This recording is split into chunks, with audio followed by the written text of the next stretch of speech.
In this week's Parsha, Jacob returns home after 22 years with his uncle Lavan.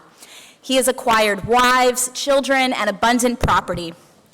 But before Jacob is able to go home, he must confront Esau, the brother he gravely wronged so many years ago. Jacob is afraid, and he uses various strategies in order to protect his family and his possessions. He prays, he prepares for battle, and he sends gifts by messenger to propitiate his brother. He escorts his family safely over the river, then sends his possessions across as well. And then, says the Torah, Vayivater Yaakov livado. Jacob was left alone, and a man wrestled with him all night long until the break of dawn. The sages asked a question of this story that might not occur to us. Why is Jacob alone? After he has sent all of his loved ones to the other side of the river, why doesn't he stay with them? Vayivater Yaakov livado. Jacob was left alone, says the Talmud, for this reason. Shachach pachim ketanim v'chazar alehem. He had forgotten some small vessels and went back to get them. The Talmud's answer generates even more questions. What's so important about some little jars? Why should a wealthy man care about some small Tupperware containers? Perhaps pachim ketanim does not really mean small vessels in the literal sense. One scholar, noting that the Zohar calls the poor broken vessels kelim shvarim, says that small vessels here refers to the little people, that is, those who feel shy or insignificant, left on the margins, too often ignored by others. Jacob went back to get the small vessels to teach us that a tzaddik, a righteous person, pays attention to everyone, for everyone is important. Another scholar says that pachim ketani means the small, unpleasant parts of ourselves that we want to overlook and gloss over. Jacob, alone with his thoughts on that dark night, is forced to confront his failings, to grapple with his past, and decide who he wants to be.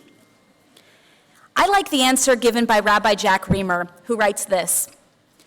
The Torah does not say what it was that Jacob forgot. The sages say that it was pachim ketanim, little things, that he had somehow forgotten. But he went back that night, the night before he was to meet Esav, in order to see if he could find them. And when he came back from that experience, he was a transformed human being. I do not know what those little things that Jacob left behind were, but the lesson in this story, at least for me, is that we should never take little things or little deeds for granted. So let us imagine ourselves into the soul of this frightened man, in flight from his troubled past and all the damage he has done.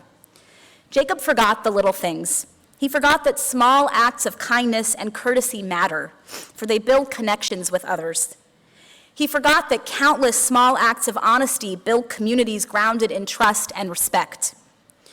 And Jacob forgot the little people, like Esav, that he dismissed as being beneath him, not as clever, not as quick, not as interesting, not as deserving of the good things in life.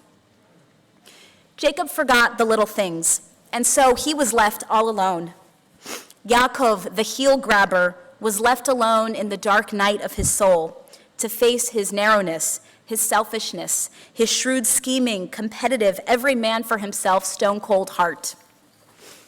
He spends the night alone, grappling with his past, wrestling with who he has become and who he wants to be. And he emerges at the break of dawn, limping forward, ready to make a new start with a new name, Yisrael, the one who has prevailed. The festival of Hanukkah begins next week, and we'll tell another story concerned with the importance of a small vessel. Rabbi Shlomo Luria, also known as the Maharshal from 16th century Poland, drew a connection between Jacob's small jars and the Hanukkah miracle. He taught that when Jacob went back to gather the small vessels alone in the dark, he put his life in danger.